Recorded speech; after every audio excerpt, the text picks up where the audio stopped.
hidup kami, masa pandemi ini membuktikan betapa Tuhan itu ajaib dalam hidup kami. Kekhawatiran saya tidak beralasan. Bertahun-tahun saya memaksa diri untuk terus menerima undangan khotbah kemana-mana, dan ternyata setelah pandemi datang, saya tidak bisa keliling khotbah kemana-mana, dalam tanda kutip tidak bisa jualan merchandise Tangan Pengharapan. Tuhan membuktikan bahwa Tuhan sanggup menyediakan. Dulu ada tekanan dari suami kalau saya tidak terima pelayanan, nanti yayasan kehilangan pemasukan karena saya nggak jualan. Tapi Tuhan membuktikan selama pandemi ini, justru Tuhan buka jalan, kami bisa masuk ke e-commerce. Tangan Pengharapan bisa punya online store di Tokopedia, Shopee, dan Bukalapak. Bahkan saya cukup mempromosikannya lewat Instagram, dan luar biasa support dari teman-teman yang tetap follow Instagram kami, tetap membeli merchandise kami. Saya pribadi minta maaf kalau ada kelalaian dari customer service merchandise kami. Ada perputaran karyawan yang terjadi karena masalah itu juga, karena kami tidak pernah punya online store sebelumnya, dan kami tahun ini mengalami upgrade. Hal baik di masa sulit, hal baik di saat yang tidak baik adalah kapasitas kita diperbesar untuk belajar lagi. Yang sebelumnya kita nggak ngerti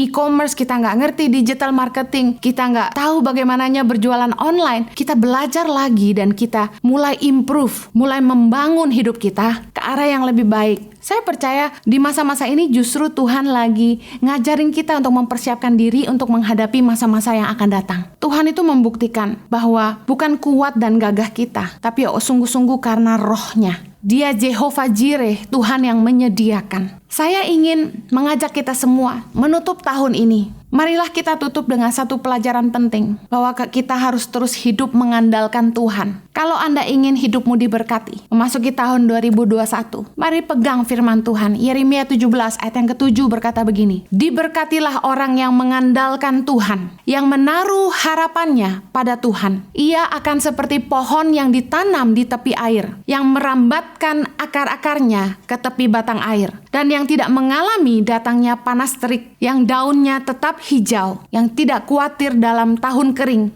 dan yang tidak berhenti menghasilkan buah." Tahun ke depan 2021 akan ada tantangan baru. Kita mungkin akan menghadapi tahun yang tidak mudah, tetapi saya percaya firman Tuhan berjanji, orang yang mengandalkan Tuhan, yang menaruh harapannya pada Tuhan, akan tetap tumbuh meskipun panas terik, tidak akan khawatir melewati tahun kering. Dan janji firman Tuhan, kita nggak akan berhenti menghasilkan buah. Bagaimana kita belajar mengandalkan Tuhan? Masuk 2021, orang yang mengandalkan Tuhan pasti selalu mencari Tuhan. Doa merupakan sebuah bahasa yang menerjemahkan begini, saya butuh Tuhan. Orang yang berdoa adalah orang-orang yang mengandalkan Tuhan. Kita butuh Tuhan, makanya kita cari Tuhan. 1 Tawarin 16 ayat 11 berkata, "Carilah Tuhan dan kekuatannya, carilah wajahnya selalu." Dalam segala hal, dalam apapun, baik dalam menghadapi persoalan hidup, dalam menghadapi kebutuhan, dalam merenungkan firman, saya selalu diam dan bilang, "Tuhan, tolong saya. Please speak to me, Lord." Berbicaralah buat saya. Saya selalu bilang, "Tuhan, tolong saya." Saya selalu bilang, "Tuhan, terima kasih." Orang yang mengandalkan Tuhan selalu mencari Tuhan. Tanda orang yang rendah hati, dia butuh Tuhan. 2 Tawarin 16 ayat 9a berkata, "Karena mata Tuhan menjelajah seluruh bumi untuk melimpahkan kekuatannya kepada mereka yang bersungguh hati terhadap Dia." Kalau kita sungguh-sungguh cari Tuhan, saya percaya Tuhan akan melimpahkan kekuatannya. Saya ingin ingatkan ke depan ini, meski pandemi sudah berhenti, pandemi sudah tidak ada, jangan hentikan mesbah keluarga. Apa yang kita mulai, hal yang baik di masa pandemi, harus kita pertahankan meskipun setelah pandemi.